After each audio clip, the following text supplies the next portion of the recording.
While Taiwan's military conducted an annual naval exercise, Taiwan's president observed the demonstration from one of the ships. The drill involved 20 naval vessels and different fighter jets. The exercises take place as China escalates its threats to take the island by force. And joining us now to discuss is John Ullyot, Republican strategist and former National Security Council Spokesman under President Donald Trump. John, welcome back. Always great to see you. Always great to be here, Tracy. Well, very concerning, everything that we're seeing right now unfolding there in Taiwan. And as you know, Speaker of the House Nancy Pelosi is planning a trip to Taiwan.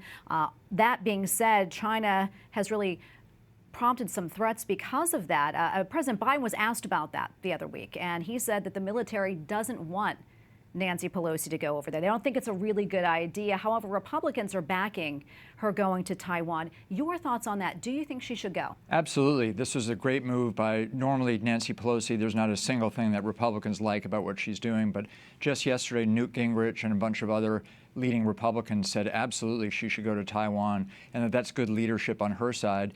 And then, but yet it's Biden who's undermining her and saying, hey, wait a minute, she shouldn't go over there. Whereas that's a very strong move.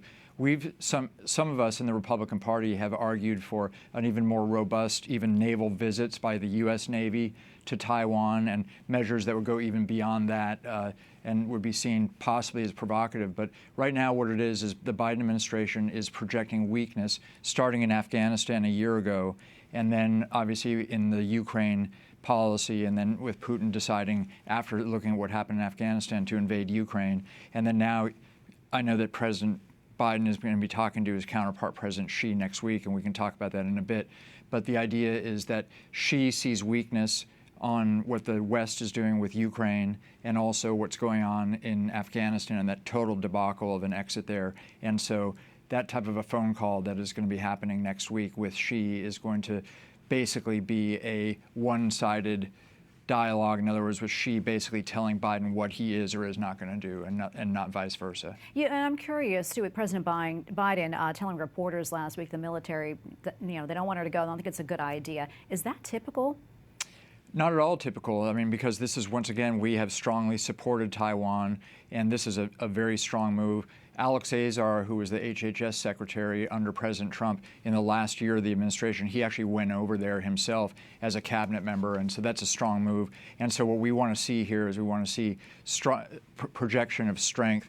And let's just look at the backdrop of, once again, zero accountability that President Biden has asked for Xi in terms of the China virus, the virus that came from China, and all the havoc that it wreaked here in the U.S. with over 1 million deaths and worldwide. So bottom line is that just demonstrates weakness towards Xi, is that Biden's probably not going to even bring it up in that conversation. That's simply wrong.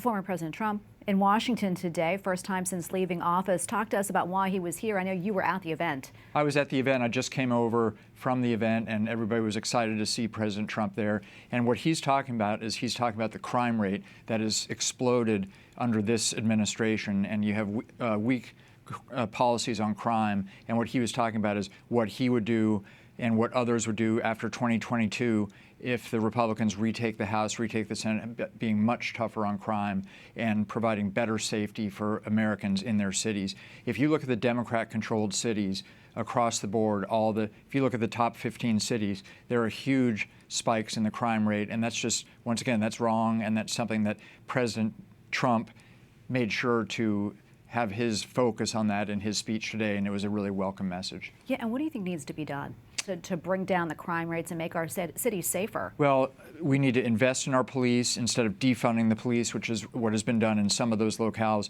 pushed by national Democrats. But what we need to do is support the police and have more of a police presence out there, and make sure that we also have DAs that hold criminals accountable when they are arrested and when they do crimes, that they serve big time. And that is not being done in a lot of these cities where you have George Soros-backed DAs that are completely absent. The switch has been turned off, and they're just not there prosecuting the criminals that are taking action there. All right. I wish we had more time, but we're out of it. We'll have to have you back on. Thanks, as always, John, for coming on. Thank you, Tracy. Appreciate it.